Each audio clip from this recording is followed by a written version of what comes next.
Hello friends, स्वागत है आप सभी का हमारी आज की क्लास में।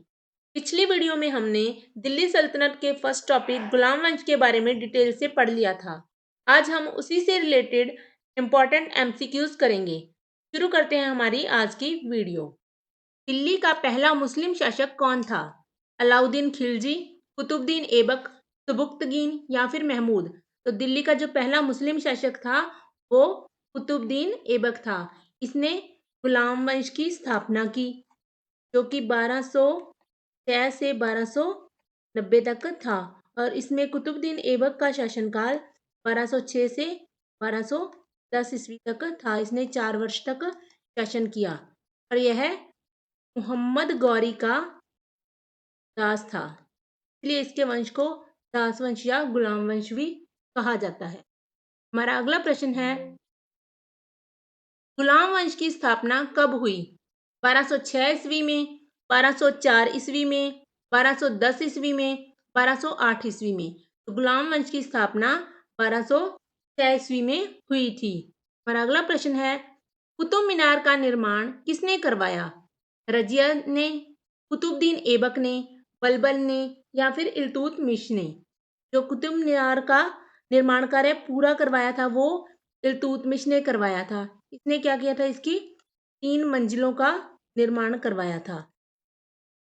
इससे पहले इसको शुरुआत की थी कुतुबुद्दीन ऐबक ने और इसने इसकी 2 मंजिलों का निर्माण करवाया था। हमारा अगला प्रश्न है, दिल्ली का पद संभालने से पहले कुतुबुद्दीन ऐबक कहाँ का गवर्नर था? आगरा का, दिल्ली का, शाहदरा का या फिर लाहौर का? तो कहाँ का गवर्नर था? दिल्ली का। पढ़ते हैं हम अपने अगले क्वेश्चन। कुतुबुद्दीन ऐबक की मृत्यु के बाद 1210 ईस्वी में उसका उत्तराधिकारी कौन बना? रजिया, इल्तुतमिश, आराम शाह या फिर बलबन?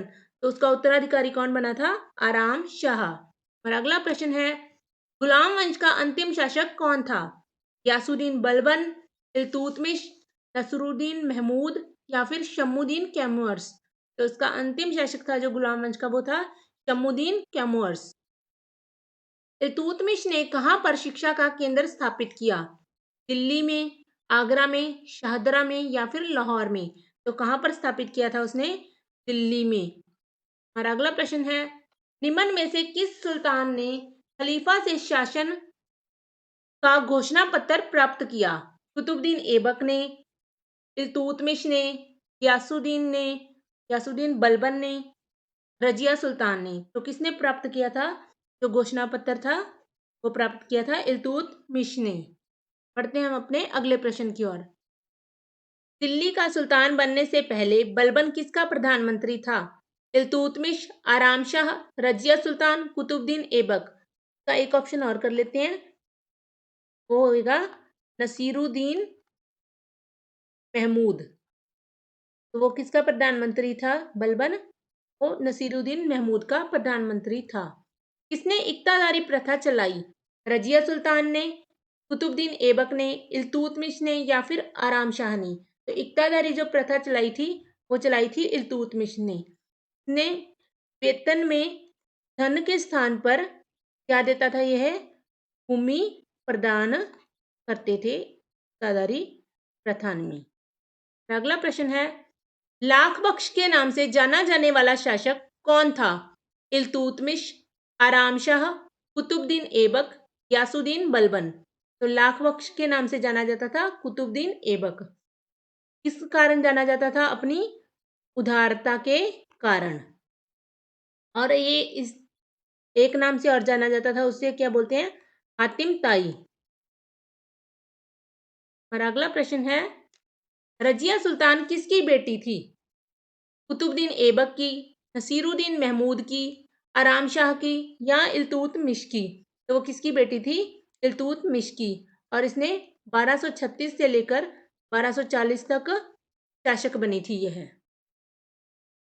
दिल्ली सल्तनत की दरबारी भाषा थी उर्दू, हिंदी, फारसी, अरबी?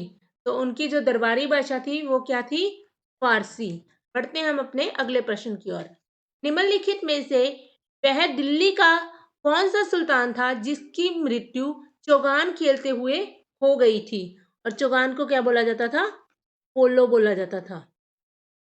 अलाउद्दीन खिलजी की, फिरोज शाह तुगलक की, इल्तुतमिश की या फिर कुतुबुद्दीन ऐबक की हो गई थी।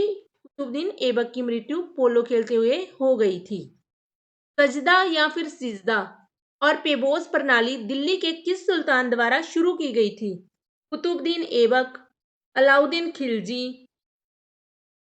गयासुद्दीन या फिर बलबन या रजिया सुल्तान। तो किसने शुरू की थी यह? बलबन ने। हमारा अगला प्रश्न है, गुलाम वंश के शासकों की उत्पत्ति कहां से हुई? फारसी, तुर्क, मंगोल, अफगान। तो कहां से हुई थी उनकी उत्पत्ति?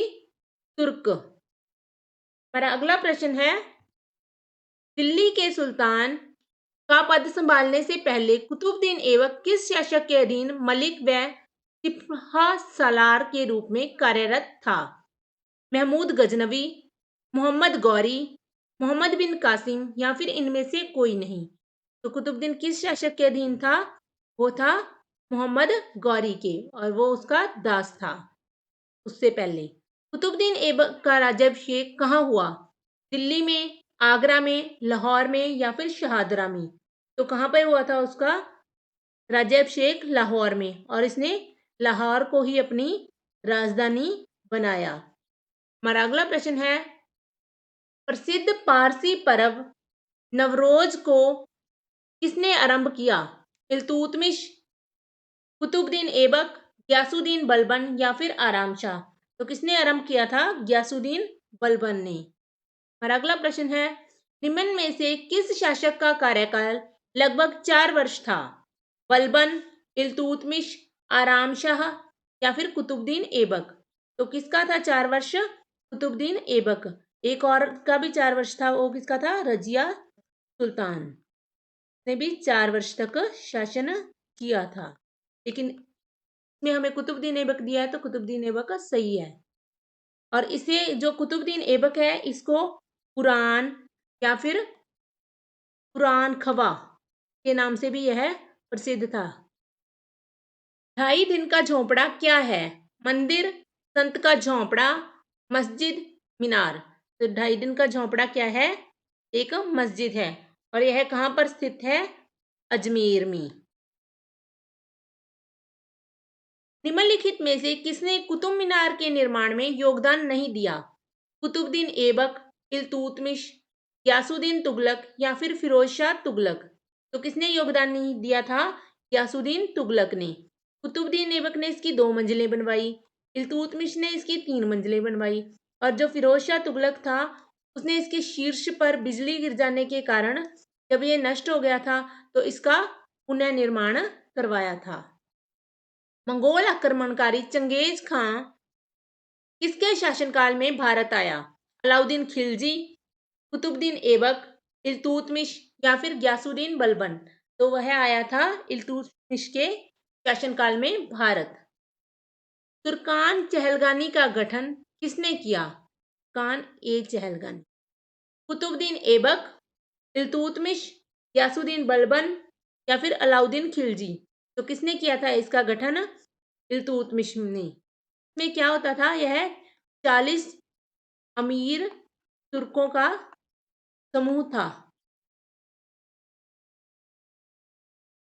कुतुब मीनार का निर्माण कब हुआ?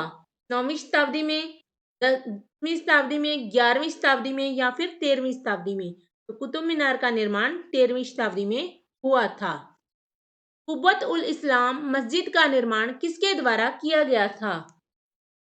कुतुबुद्दीन ऐबक, इल्तुतमिश, गयासुद्दीन बलबन या फिर रजिया सुल्तान। तो किसके द्वारा करवाया गया था? कुतुबुद्दीन ऐबक द्वारा। दिल्ली सल्तनत पर शासन करने वाली पहली व अंतिम महिला कौन थी? मुमताज, नूरजहां, रजिया सुल्तान, रजिया बेगम। तो कौन थी? रजिया सुल्तान। निम्नलिखित में से किसने कुतुबुद्दीन ऐबक को घुड़सवारी और धनुर्विद्या सिखाई? कुतुबुद्दीन बख्तियार काकी, मोहम्मद गौरी, ताजुद्दीन जालौद या फिर फारूक अब्दुल अजीज कुफी। तो किसने सिखाई थी? फारूक अब्दुल अजीज कुफी ने। किस सुल्तान ने शुद्ध अरबी सिक्के चलाए? गयासुद्दीन बलबन ने, कुतुबुद्दीन ऐबक ने, इल्तुतमिश ने या फिर आराम शाह ने? तो किसने चलाए थे? इल्तुतमिश ने शुद्ध अरबी सिक्के चलाए थे। गुलाम वंश के किस शासक ने अपनी राजधानी लाहौर से स्थानांतरित कर दिल्ली को बनाया? इल्तुतमिश, गयासुद्दीन बलबन, कुतुबुद्दीन ऐबक या फिर गयासुद्दीन महमूद? तो किसने बनाया था? इल्तुतमिश ने। हमारा अगला प्रश्न है, किस वंश को अन्य वंश के नाम से जाना जाता है? तुर्क साम्राज्य, खिलजी वंश, मामलुक वंश या फिर गौरी वंश? तो गुलाम वंश को अन्य किस नाम से जाना जाता है? मामलुक वंश के नाम से, क्योंकि कुछ इतिहासकारों का कहना था कि इसके सभी शासक गुलाम नहीं थे, सिर्फ 3 ही शासक गुलाम थे, कुतुबुद्दीन ऐबक, इल्तुतमिश और बलबन। हमारा अगला प्रश्न है, गुलामों का गुलाम किसे कहा गया है? मोहम्मद गौरी को, गयासुद्दीन बलबन को, कुतुबुद्दीन ऐबक को या फिर इल्तुतमिश को? तो किसे कहा गया है? इल्तुतमिश को, क्योंकि कुतुबुद्दीन ऐबक मोहम्मद गौरी का दास था और जो इल्तुतमिश था वो कुतुबुद्दीन ऐबक का दास था। फारुखुद्दीन एवं हसन निजामी किस सुल्तान के दरबार में प्रसिद्ध विद्वान थे? इल्तुतमिश, गयासुद्दीन बलबन, कुतुबुद्दीन ऐबक या फिर मोहम्मद गौरी? तो वो किसके दरबार में प्रसिद्ध विद्वान थे? कुतुबुद्दीन ऐबक के। अगला प्रश्न है, निम्नलिखित में से कौन सा शासक गुलाम वंश से संबंधित है? अकबर, इल्तुतमिश, हुमायूं, शाहजहां? या फिर इसे क्या आएगा आंसर? इल्तुतमिश, कि बाकी सारे तो मुगल साम्राज्य से संबंधित हैं। निम्न में से किसकी स्मृति में प्रसिद्ध कुतुब मीनार कुतुबुद्दीन ऐबक ने बनवाया? मोहम्मद गौरी की, फारुखुद्दीन अब्दुल अजीज सूफी, कुतुबुद्दीन बख्तियार काकी या फिर ताजुद्दीन जालौद? इसके स्मृति में बनाया था? कुतुबुद्दीन बख्तियार काकी की स्मृति में बनाया था, जो कि कुतुबुद्दीन ऐबक के गुरु थे। लौह स्तंभ कहाँ स्थित है? हुमायूं का मकबरा, कुतुब मीनार भवन समूह, लाल किला भवन समूह, महाबोधि मंदिर भवन समूह? तो लौह स्तंभ कहाँ स्थित है? कुतुब मीनार भवन समूह में। बढ़ते हम अपने अगले प्रश्न की ओर। निम्न में से कौन सा कथन बलबन के संबंध में असत्य है? ने केंद्रीय सैन्य विभाग दीवान अर्ज की स्थापना की, ने चहलगानी से संबंधित सामंतों का दमन किया, ने कानून व व्यवस्था की बहाली की, लौह के लिए उसने लौह व रक्त की नीति अपनाई। आगे अगला ऑप्शन है, या फिर इनमें से कोई नहीं? तो इसका ऑप्शन आ जाएगा डी, सही आएगा, इनमें से कोई नहीं, क्योंकि उसने सैन्य विभाग की स्थापना की थी, चहलगानी से संबंधित दमंतों का ने नाश कर दिया था, क्योंकि उसने 40 तुर्कों का जो समूह था उसे खत्म कर दिया था, और उसने कानून व्यवस्था की बहाली के लिए लौह व रक्त की नीति को अपनाया था। इल्तुतमिश ने अपना प्रथम सूबेदार किसे नियुक्त किया? एवाज, अली मर्दान, मलिक जानी या फिर नसीरुद्दीन महमूद? तो प्रथम सूबेदार कौन था उसका? मलिक जानी। और अगला प्रश्न है, दिल्ली के किस सुल्तान ने लौह व रक्त की नीति अपनाई? अभी हमने पीछे पढ़ा है ना इसके बारे में। इल्तुतमिश, कुतुबुद्दीन ऐबक, गयासुद्दीन बलबन, नासिर शाह? तो इसका आंसर आ जाएगा गयासुद्दीन बलबन। अपनी शक्ति को समेकित करने के बाद बलबन ने कौन सी उपाधि धारण की? तूती ए हिंद, जलाल ए हिंद, केसरी ए हिंद या फिर दीन ए इलाही? तो बलबन ने कौन सी उपाधि धारण की थी? जलाल ए हिंद की। कौन अपने आप को ईश्वर का अभिशाप कहता था? Genghis Khan, Nadir Shah, Taimur lung या फिर इनमें से कोई नहीं? तो ईश्वर का अभिशाप जो अपने आप को कहता था वो था चंगेज खान। और अगला प्रश्न है, निम्नलिखित में से किसने भारत को सबसे पुराना मकबरा बनाया, दिल्ली का निर्माण करवाया और मकबरा शैली का जन्मदाता होने का गौरव भी पाया? ने किया था ये इल्तुतमिश, कुतुबुद्दीन ऐबक, गयासुद्दीन बलबन या फिर नसीरुद्दीन महमूद? तो इसका ऑप्शन आ जाएगा 1, इल्तुतमिश सही आंसर है इसका। गुलाम वंश के आरंभिक शासकों का निम्न में से कौन सा क्रम सही है? कुतुबुद्दीन ऐबक, आराम शाह, रजिया सुल्तान या फिर इल्तुत। तो क्या आएगा? कुतुबुद्दीन ऐबक इसका पहला है। या उसके बाद कौन सा आया? आराम शाह। उसके बाद रजिया सुल्तान नहीं आया था। उसके बाद आया था इल्तुतमिश। इल्तुतमिश के बाद फिर रजिया सुल्तान आई थी 5वें नंबर पर, लेकिन यहाँ पे 4 आ जाएगा इसका। 1, 2, 4, 3 का फर्स्ट ऑप्शन ही सही है। हमारा अगला प्रश्न है, इंडो इस्लामिक कला का सबसे पहला उदाहरण है कुतुब मीनार, कुव्वातुल इस्लाम मस्जिद, निजामुद्दौला औलिया की दरगाह या फिर फतेहपुर सिकरी का पंचमहल।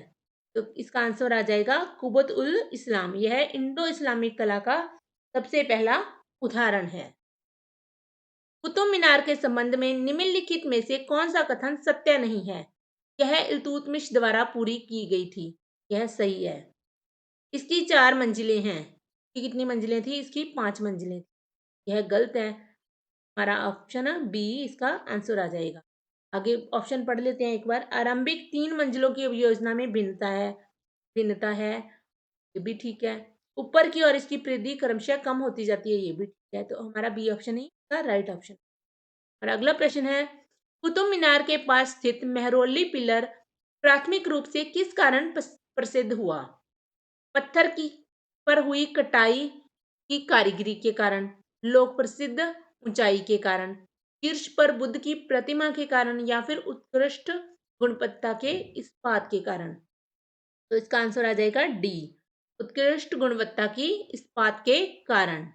अलाई दरवाजा किसका मुख्य द्वार है? टीरी, जामा मस्जिद, कुतुब मीनार, कुबात उल इस्लाम मस्जिद। तो यह किसका मुख्य द्वार है? कुतुब मीनार का। हमारा अगला प्रश्न है, बलबन को नाइब ए मलिक का पद किसके शासनकाल में प्राप्त हुआ? आराम शाह, रजिया सुल्तान, इल्तुतमिश या फिर नसीरुद्दीन महमूद। तो किसके काल में प्राप्त हुआ था? नसीरुद्दीन महमूद। ये बलबन का दामाद भी था। और अगला प्रश्न है, निम्नलिखित सुल्तानों में से किसने मुक्तेश्वर की मस्जिद की दीवारों पर अपने शिलालेखों में स्वयं को खलीफा का सहायक बताया? कुतुबुद्दीन ऐबक, बलबन, ग्यासुद्दीन या फिर नसीरुद्दीन महमूद। तो किसने बताया था? ग्यासुद्दीन बलबन ने। चांदी के सिक्के किसके काल में प्रचलन में आए? कुतुबुद्दीन ऐबक, इल्तुतमिश, ग्यासुद्दीन बलबन या फिर नसीरुद्दीन महमूद। तो किसके काल में चांदी के सिक्के प्रचलन में आए? इल्तुतमिश के काल में। और अगला प्रश्न है, इल्तुतमिश द्वारा बनाया गया अतारकीन का दरवाजा जो अकबर के बुलंद दरवाजा का प्रेरणा स्रोत बना, वह कहाँ स्थित है? दिल्ली में, अजमेर में, नागौर में या फिर लाहौर में। वो कहाँ स्थित है? नागौर में। वो कहाँ, नागौर कहाँ है? जोधपुर में। और अगला प्रश्न है, दिल्ली में मदरसा ए मुईज नामक मदरसे की स्थापना किसने की? कुतुबुद्दीन ऐबक, आराम शाह, ग्यासुद्दीन बलबन या फिर इल्तुतमिश। तो किसने की थी इसकी स्थापना? इल्तुतमिश ने। और अगला प्रश्न है, निम्न में से कौन सा कथन बलबन के बारे में सही नहीं है?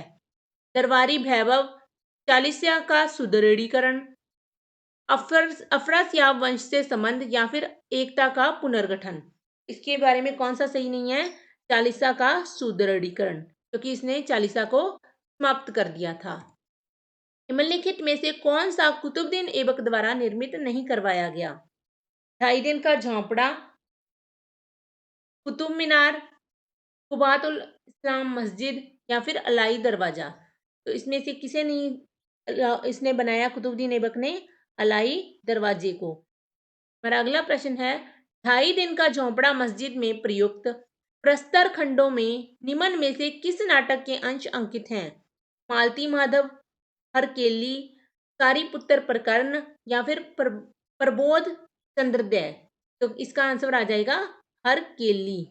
और अगला प्रश्न है, बलबन ने वित्त विभाग, जिसे दीवाने वजारत कहते थे, से अलग एक अन्य संस्था सैन्य विभाग की स्थापना की। का उद्देश्य क्या था? सैन्य विभाग को क्या कहते थे? दीवाने आरिज। मुगलों के आक्रमण को रोकना, आंतरिक विद्रोह का दमन करना, या फिर ए और बी दोनों, या न ए और न ही बी। तो इसके ये दोनों ही सही है, मुगलों के आक्रमण को रोकना और आंतरिक विद्रोह को का दमन करना। तो इसका सी ऑप्शन सही हो जाएगा। और अगला प्रश्न है, कुतुबुद्दीन ऐबक द्वारा मध्यकालीन दिल्ली में 7 शहरों की स्थापना कहाँ की गई थी? हौज खास, टिहरी, कुतुब मीनार या फिर मेहरौली। तो कहाँ की गई थी? मेहरौली में। और अगला प्रश्न है, फारसी कवियों में से किसे भारत का सादी कहा गया है? सैन को, अमीर हसन को, अमीर खुसरो को, या फिर शेख अब्दुल फैजी को। तो इसका आंसर आ जाएगा अमीर हसन को। और अगला प्रश्न है, निम्नलिखित में से इल्तुतमिश से संबंधित नहीं है।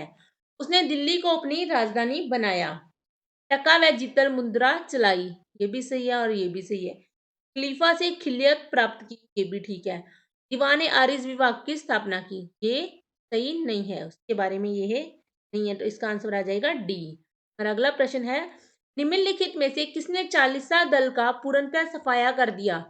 यासुद्दीन बलबन, इल्तुतमिश, नसीरुद्दीन महमूद, कुतुबुद्दीन ऐबक। तो किसने सफाया किया था? गयासुद्दीन बलबन ने। और अगला प्रश्न है, निम्नलिखित में से कौन राजदरबार में बलबन का सर्व प्रमुख प्रतिद्वंदी था? त्रिशूल खान, जफर खान, इमामुद्दीन रिहान, या फिर इल्तुतमिश। कौन था बलबन का प्रतिद्वंदी?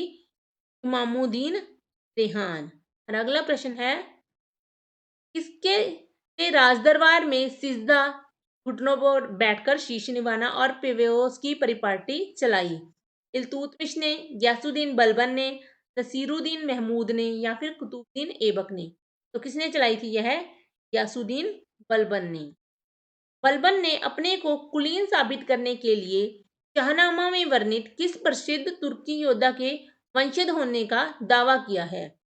अमीर हमजा, अफरसियाब, तैमूर, या फिर इनमें से कोई नहीं। तो किसके वंशज होने का कहा है उसने? अफरसियाब के। और अगला प्रश्न है, दिल्ली का सुल्तान बनने से पहले बलबन किस सुल्तान का प्रधानमंत्री था? कुतुबुद्दीन ऐबक, इल्तुतमिश, रजिया सुल्तान, या फिर महमूद, नसीरुद्दीन महमूद। तो इसका आंसर आ जाएगा नसीरुद्दीन महमूद। हमारा अगला प्रश्न है, भारत में सिर्फ जो प्रथम मकबरा बना था जो शुद्ध इस्लामी शैली में निर्मित हुआ था, वह कौन सा है? हुमायूं का मकबरा, कुतुबुद्दीन ऐबक का मकबरा, अलाउद्दीन का मकबरा, या फिर बलबन का मकबरा। तो कौन सा है? बलबन का मकबरा, जो शुद्ध इस्लामी शैली में निर्मित हुआ था। दिल्ली सल्तनत का उद्धारक कौन था?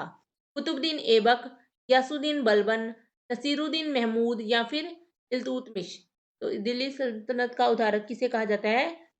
इल्तुतमिश को। हमारा अगला प्रश्न है, सुल्तान इल्तुतमिश के शासनकाल में न्याय चाहने वाले व्यक्ति को पहनना पड़ता था लाल वस्त्र, सफेद वस्त्र, काले वस्त्र, पीले वस्त्र। तो क्या आएगा इसका आंसर? लाल वस्त्र। मैं बताया था ना, रजिया सुल्तान में हमने पढ़ा था, रजिया सुल्तान ने लाल वस्त्र पहनकर जुम्मे के दिन जनता के बीच आई थी, तो जनता ने हस्तक्षेप के कारण ही वह सुल्तान बन पाई थी। और अगला प्रश्न है, इल्तुतमिश की कब्र किस विरासत स्थल में है? जामा मस्जिद, कुतुब मीनार, कुबातुल इस्लाम मस्जिद, या फिर इनमें से कोई नहीं। तो ये कहाँ पर है? कुतुब मीनार में इल्तुतमिश की कब्र। अगला प्रश्न है, बलबन के द्वारा विजय के स्थान पर सुदृढ़ीकरण की नीति अपनाने के लिए निम्नलिखित में से कौन सा कारण नहीं था? आंतरिक विद्रोह, उसका कमजोर स्वभाव, विदेशी आक्रमण का भय, भारतीय शासकों की शान को उखाड़ फेंकने की प्रबल इच्छा। तो इसका क्या आ जाएगा? उसका कमजोर स्वभाव। और अगला प्रश्न है, गुलाम वंश के शासकों में से कौन सा शासक मधुर व धार्मिक प्रवृत्ति का था? कुतुबुद्दीन ऐबक, इल्तुतमिश, आराम शाह, या फिर नसीरुद्दीन महमूद। कौन था? नसीरुद्दीन महमूद, जो कि कुरान की प्रतियों को बेचकर अपना गुजारा करता था और टोपियां भी स्थिरता था। और अगला प्रश्न है, बलबन की सार्वभौमिकता तथा राजनीतिक नीति को जानने का मूल स्रोत है। मिन्हाज उस सिराज, सामी, इबर बतूता या फिर बरनी। तो मूल स्रोत कौन सा है? बरनी। और अगला प्रश्न है, सुल्तानगढ़ी किसका मकबरा है? यासुद्दीन बलबन, कुतुबुद्दीन ऐबक, इल्तुतमिश या नसीरुद्दीन महमूद। इसका मकबरा है नसीरुद्दीन महमूद। और अगला प्रश्न है, निम्नलिखित में से किसके सिक्कों पर अंतिम खलीफा का नाम सर्वप्रथम अंकित हुआ? नसीरुद्दीन महमूद, यासुद्दीन बलबन, इल्तुतमिश या फिर अलाउद्दीन मसूर शाह। तो किसका अंकित हुआ है खलीफा का नाम सर्वप्रथम? अलाउद्दीन मसूद शाह। मिन्हाज उस सिराज किन शासकों का समकालीन था? खिलजी वंश के शासकों का, गौरी वंश के शासकों का, गुलाम वंश के शासकों का या फिर इनमें से कोई नहीं। तो इसका आंसर आ जाएगा गुलाम वंश के शासकों का। रजिया सुल्तान का विवाह किससे हुआ? यासुद्दीन बलबन, नसीरुद्दीन महमूद, अल्तुनिया या फिर जलालुद्दीन याकूत। तो किससे हुआ था? अल्तुनिया से। और अगला प्रश्न है, तबकात ए नासरी के लेखक कौन हैं? हुसैन, अमीर हसन, मिन्हाज उस सिराज या फिर अमीर खुसरो। तो इसके लेखक हैं मिन्हाज उस सिराज। हाँ तो दोस्तों, आज हमने गुलाम वंश से रिलेटेड सभी इंपॉर्टेंट एमसीक्यूज कर लिए हैं। हमारी आने वाली वीडियो में हम दिल्ली सल्तनत के सेकंड टॉपिक खिलजी वंश के बारे में डिटेल से पढ़ेंगे।